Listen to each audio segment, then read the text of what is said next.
Good evening. We now know the husband and wife terrorists who killed 14 people in California last week practiced in plain sight for their deadly assault, firing at gun ranges as recently as a week ago. And today, as we got our first look at the pair together entering the U.S. last year, we have learned their weapons arsenal was potentially bigger than first thought, and that they were both radicalized long before they struck. Tonight, federal authorities are feverishly trying to connect the dots to determine whether others may have been involved and whether the duo had even more targets in mind. Stephanie Gosk begins our coverage from San Bernardino. A photo taken at Chicago's O'Hare Airport shows Tashfeen Malik arriving in the U.S. for the first time in 2014. Syed Farook at her side. Both subjects were radicalized and have been for quite some time. The FBI confirms that the couple practiced their shooting skills at L.A. area firing ranges just days before killing 14 and wounding 21. NBC News has learned that Farook was at the Magnum range in Riverside as recently as Sunday and Monday last week.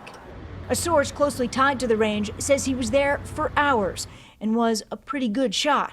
The range turned over surveillance footage to the FBI in the hours after the attack.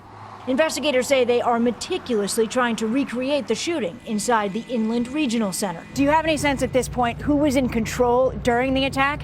Did Tashfeen Malik fire the first shot? We do not have any sense who was in control.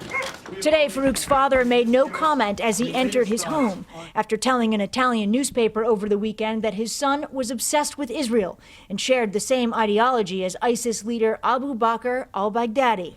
Farook's mother was questioned by the FBI for hours after the rampage. Lawyers for the family say she lived in the same rented house and helped take care of the baby. The mother stayed to herself. I think she stayed upstairs, and so she would have been separate and not really known much about what was taking place in the rest of the house. The house is not large, just over 1,100 square feet with 2 bedrooms. Law enforcement say the garage, which is detached from the building, was turned into a bomb-making factory. The couple was stockpiling ammunition and parts, enough, the FBI said today, to make 19 pipe bombs, though not all were assembled. The Justice Department says it is still interested in what Farook's mother may have seen or heard.